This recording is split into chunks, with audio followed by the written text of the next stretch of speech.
미국이 중국을 이 AI 발전에서 어떻게든 좀 제외시키기 위해서 정말 총력을 기울이고 있잖아요. 네. 그런데 중국 안에 AI 기술이 그렇게 뒤떨어져지지 않다는 얘기가 막 들려요.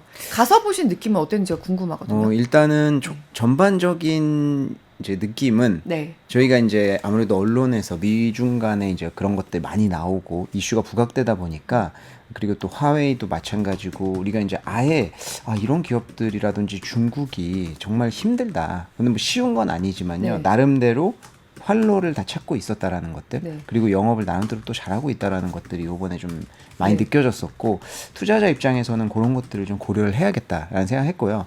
그리고 저희가 이제 매년 기업 탐방을 가는데 다녀오면서 이제 느낌이 확실히 좋았던 기업들이 좀 있어요. 네네. 왜냐하면 이제 사람이다 보니까 IR 담당자를 만나면 그 IR 담당자의 태도나 이런 네. 것들이 느껴지거든요. 네. 왜냐하면 IR 담당자가 예를 들어서 회사가 정말 너무 힘들어. 근데 긍정적인 사람일 수도 있겠죠. 나와가지고 막 본인이 워낙 긍정적이어서 그럴 수도 있지만 네. 사실은 그 회사 분위기랑 다 그렇죠. 영향을 받을 수밖에 없거든요. 그렇죠. 그래서 IR 담당자의 느낌을 보면은 대충 이제 숫자도 맞춰지고 뭐 이렇게 하면은 거기서 이제 괜찮은 기업들이 좀 골라지는 게 있는데 네. 작년에는 그게 이제 그 신동방 에듀케이션이라고 네. 이제 뉴오리엔탈이라고 미국에 상장되어 있는 그 기업이 있었고 리오토가 좀 그런 느낌 강하게 받았었는데 네. 아이나 다를까 주가가 둘 다 100% 넘게 많이 올랐거든요. 요번에도 그런 느낌을 받은 기업들이 좀 있었어요. 그래서 그런 것들에 대해서 좀 말씀드리고 싶고 일단은 가장 크게 놀란 거는요. 지금 중국이 전기차 보급률이 침투율이 한 40% 가까이 됩니다. 네. 그렇다 보니까 체감상으로 길거리에서 그 보급이 된 게 시골 같은 데가 보급되지는 않았을 거 아니에요. 네. 다 대도시에 집중이 많이 되어 있을 거예요. 결국에는. 왜냐하면 전기 자동차 가격 자체가 높고 이제 중산층이 많이 사용하다 보니까 대도시에 밀집되어 있는데 네. 체감상으로 한 3대에서 한 대 정도는 전기차였던 것 같고요. 다른 나라들은 그게 15% 정도 아닌가요? 그렇죠. 중국이 뭐 이제 그렇죠. 침투율이 제일 중국이 훨씬 높은 높죠. 거죠? 네, 그러다 보니까 이제 그런 거를 체감상으로 느낄 수 있었고 그리고 공기나 이런 것들 있잖아요. 네. 놀랍게도 한국보다 좀 좋다고 느껴졌어요. 정말요? 네, 그러니까 그게 상하이라서 그런 거 상하이라서 그런 거 있죠. 왜냐하면 네. 이제 북쪽으로 갈수록 공장 그러니까. 많고 하니까 북경이나 이런 데 확실히 안 그러거든요. 네. 근데 상해는 미세먼지도 보니까 별로 없고 공기도 괜찮은 것 같고 아이고 좀 열받네요. 그러니까 산둥반도 같은데 공장이 중국의 어떤 정말 굴뚝 공장이 많이 있으면서 네. 거기서 이제 매연이 우리나라로 오면서 초미세먼지, 중금속 이런 거 우리나라 다 오고 상하이는 그렇죠. 공기 깨끗하다 이거죠 지금. 네, 전기 자동차도 열받네요. 많이 보급되다 보니까 네. 그런 효과도 좀 있다라고 하더라고요. 그리고 제가 이제 중국에서 한 5, 6년 정도 과거도 좀 오래전이긴 하니까 좀 지금하고 비교하긴 그렇지만 그때 살 때도 느꼈던 것들 중에 경적 소리나 이런 것도 엄청 심하거든요. 네. 진짜 노이로제 걸릴 정도로. 근데 경적 소리를 거의 못 느꼈어요. 근데 요거는 좀 아이러니하게도 이제 규제 때문이라고 하더라고요. 중국에 경적을 규제하나요? CCTV나 이런 것도 엄청 많이 보급돼 있잖아요. 그렇다 보니까 이 자동차 운전을 할 때 차선을 3개 차로 그냥 바꾼다든지 그건 우리나라에서도 안 되잖아요. 근데 네네. 누구 지키지 않죠. 네. 근데 그런 것들이 카메라 보급이 거의 많이 되면서 그 벌금을 엄청 많이 세게 부과를 중국이 한대요. 그 정도로 CCTV를 많이 보급시켜 놓은 거예요. 그렇죠. 길거리에. 그러니까 이제 CCTV의 보급에 대해서 우리가 이제 흔히 말하는 이제 악효과에 대해서 많이 얘기하잖아요. 규제라든지 이런 것들. 근데 이제 좀 순효과도 이렇게 있는 거예요. 그래서 이제 규제라든지 그 이런 거 좀 상당히 많이 시켜준다. 감시 사회네요. 네, 그런 것도 있죠. 하지만 제가 체감상으로 느낄 때는 경적 소리 같은 것도 많이 줄어들고 이제 교통 질서도 과거보다는 좀 많이 나아진 것 같다. 뭐 그런 것들 좀 느꼈었다라고 하고 그리고 관광 관련돼서도 그 네. 상해는 이제 와이탄이 관광지에서 제일 유명하잖아요. 네. 근데 제가 가보니까 과거에 이제 뭐 팬데믹 전에는 뭐 줄 서서 다녔다라고 하니까 그거보다는 아니지만 그래도 꽉 차 있었다. 이렇게 좀 아까 사진에서도 볼 수 네. 있는데 여기서 달라진 점이 하나 있어요. 그러니까 과거에는 외국인들이 많았거든요. 근데 지금은 거의 95% 이상은 중국인으로 내국인으로 채워져 있었다라고 볼 수 있고 외국인도 가끔씩 백인이나 이렇게 좀 보여가지고 보면은 러시아라든지 뭐 아프리카라든지 중동 이런 쪽에 외국인이 많았어요. 그러니까 이게 제가 계속 이제 말씀드리고 있는 것 중에 중국이랑 미국을 필두로 한 지금 계속 나눠지고 있는 이런 모습들이 실질적으로 여기서 저는 좀 느껴졌다 이렇게 좀 볼 수 있을 것 같습니다. 그래서 그런 것들이 관광지 쪽에서는 좀 느껴졌고 그리고 저희가 이제 화웨이 같은 경우 경우에는 이제 상해 R&D 센터랑 플래그십 스토어를 다녀왔는데 R&D 센터가 엄청 커요, 규모가. 근데 이제 상해 규모가 심천 R&D 센터 메인인데 거기에 비해서는 한 5% 정도 된다라고 하니까 규모 자체가 얼마나 어마어마하다는 걸 볼 수 있고, 상해 쪽에는 5G나 통신 쪽으로 많이 집중이 되어 있거든요. 근데 이쪽 산업은 여전히 굉장히 잘 되고 있는 편이었다. 그리고 플래그십 스토어가 상해 난징루가 유명한 관광지잖아요. 거기 가면은 관광객이 워낙 많지만 네. 난징루에 있는 플래그십 스토어가 이제 그 화웨이에서는 전국에 있는 것 중에 제일 크거든요. 그러니까 규모가 어느 정도냐면 거기에 있는 직원만 2,000명 정도 된다고 하니까 엄청난 큰 규모인데 네. 화요일 날 낮에 갔음에도 불구하고 사람이 바글바글 하더라고요. 그래서 굉장히 난징루라는 것들을 감안을 해서 좀 봐야겠지만 그래도 굉장히 많은 인파가 있었다. 그리고 전기 자동차가 이제 샤오미도 그렇지만 화웨이도 전기 자동차를 내면서 네. 좀 이제 많이 시장 좀 침투를 많이 확대를 하고 있어요. 아니, 근데 정말 이 회사들은 그냥 차를 그냥 막 내네요. 근데 전기 자동차가 네. 결국에는 이제 OEM으로 본인들이 생산을 안 하기 때문이거든요. 네. 이제 샤오미도 마찬가지고 화웨이 같은 경우도 여러 개 이제 자동차 회사랑 협력을 해서 모델별로 이제 제조사 달라요. 네. 그리고 저희가 지커도 이야기를 했지만 지커 같은 경우에는 길리 자동차의 산하에 있으면서 캐파된다라는 건데 네.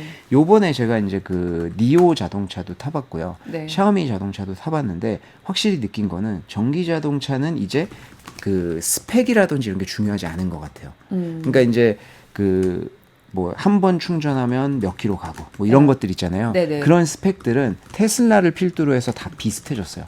승차감이라든지 네. 이런 것들. 그리고 제로백을 뭐 니오도 그렇고 샤오미도 그렇고 제로백을 좀 강조하더라고요. 네. 그러면서 저희가 탔을 때 제로백을 실제로 보여줬어요.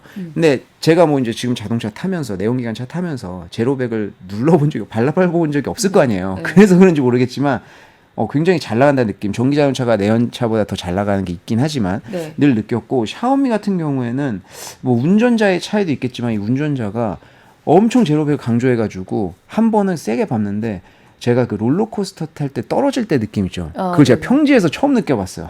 그래서 좀 황당했던 그런 기억인데 오금이 지린다는 그런 네. 표현이었나 싶은데 어찌됐든 스펙은 비슷비슷해서 더 이상 그게 중요한 게 아니고요. 전기 자동차는 생산 캐파가 확실히 제일 중요한 것 같아요. 그래서 어디서 그런 차를 냈던 간에 생산 캐파가 받쳐주지 않는 한 안 될 것 같다라는 걸 느꼈고, 그리고 확실히 이제 테슬라가 생태계를 많이 조성을 해놔서 이제 전기 자동차는 굉장히 다 평이해졌구나 이런 느낌을 좀 받았고요.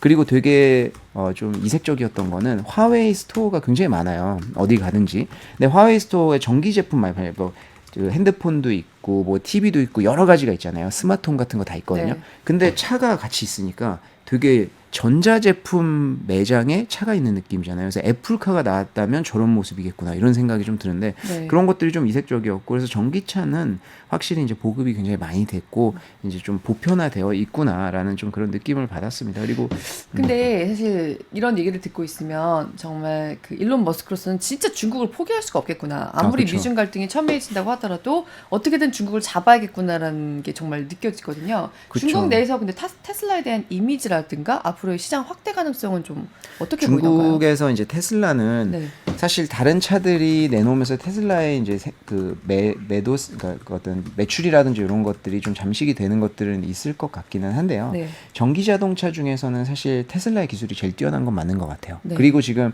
어제도 뭐 그런 뉴스 나왔지만 FSD 승인 뭐 이제 곧 중국에서 나올 것 같다라고 네. 하잖아요. 이게 확실히 좀 게임 체인저 될 것 같은 게, 이게 다른 차들 니오라든지 샤오미를 탔을 때 다 라이다 들어 있거든요. 네. 그래서 이제 그 스크린을 보면은 운전을 할 때 라이다로 다 계속 체크가 돼요. 근데 네. 테슬라가 이제 라이다 사용 안 하는 FSD를 처음으로 내는 거잖아요. 그래서 그게 이제 사실 지금까지 전기차가 보급되어 있고 라이다 사용이라든지 이런 게 보편화되어 있는 상황에서는 이제 좀 빨리 확산될 수 있는 가능성도 확실히 있다라고 보고 있어서 테슬라는 지금 주가 많이 떨어져 있잖아요. 그리고 네. FSD 출시가 어떻게 되는지 요거는 저희가 좀 주의 깊게 봐야 될 것 같고, 그리고 또 하나 특이했던 거는 전기 자동차 지금 화면에 보이는 게 그 음성 인식이거든요. 네. 테슬라도 음성 인식이 있어요. 근데 네. 저거는 그냥 완전 기본이에요.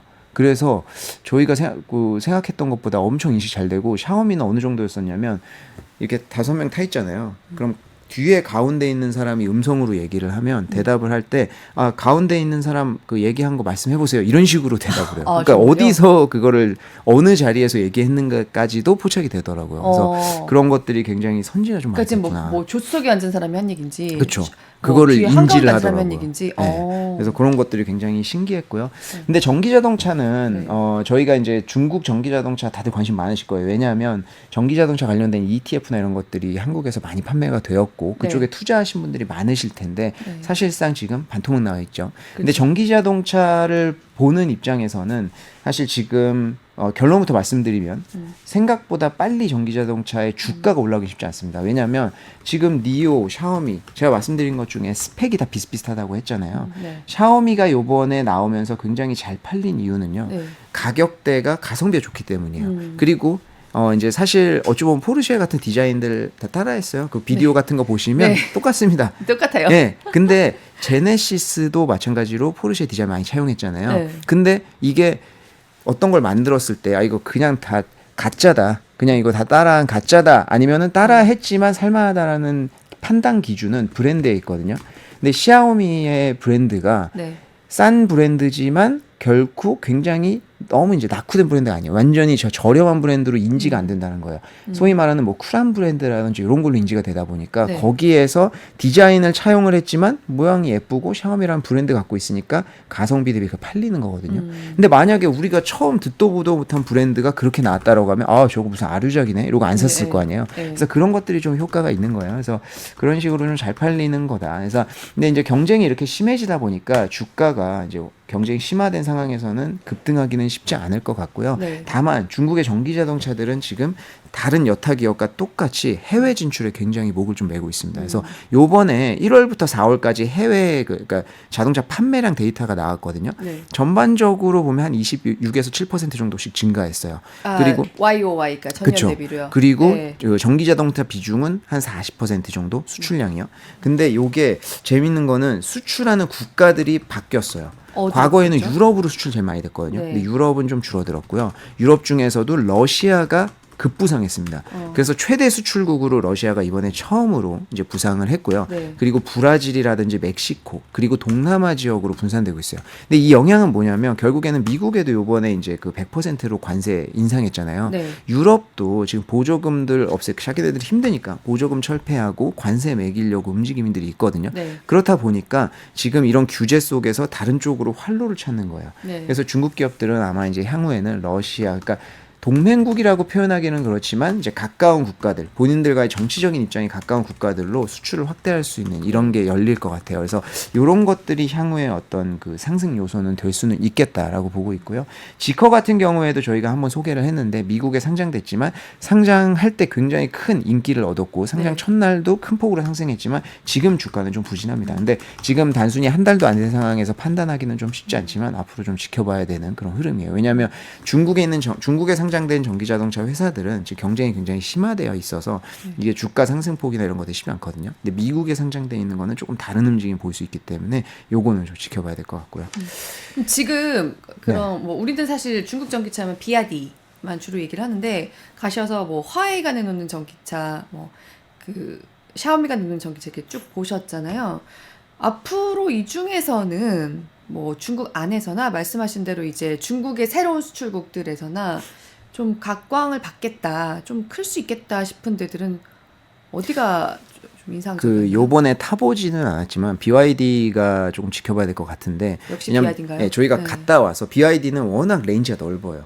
그리고 하이브리드도 굉장히 많이 보유하고 있거든요. 근데 요새 하이브리드가 기능이 개선된 건지 엄청나게 전 세계적으로 많이 팔려요. 근데 BYD가 며칠 전에 주가 상승했는데 그 원인 중에 하나가 하이브리드 모델을 내놨는데 그게 한 번 충전하면은 2,000km를 간다는 거예요. 근데 이게 그냥 들었을 때 뭐 그럴 수도 있지만 저희가 다들 지금 시청자분들도 내연기관차 타실 거잖아요. 그게 거의 내연기관차 2번 왔다 갔다 할 수 있는 거 내연기관차 한 번 충전하면은 많아야 뭐 500km 정도 되거든요.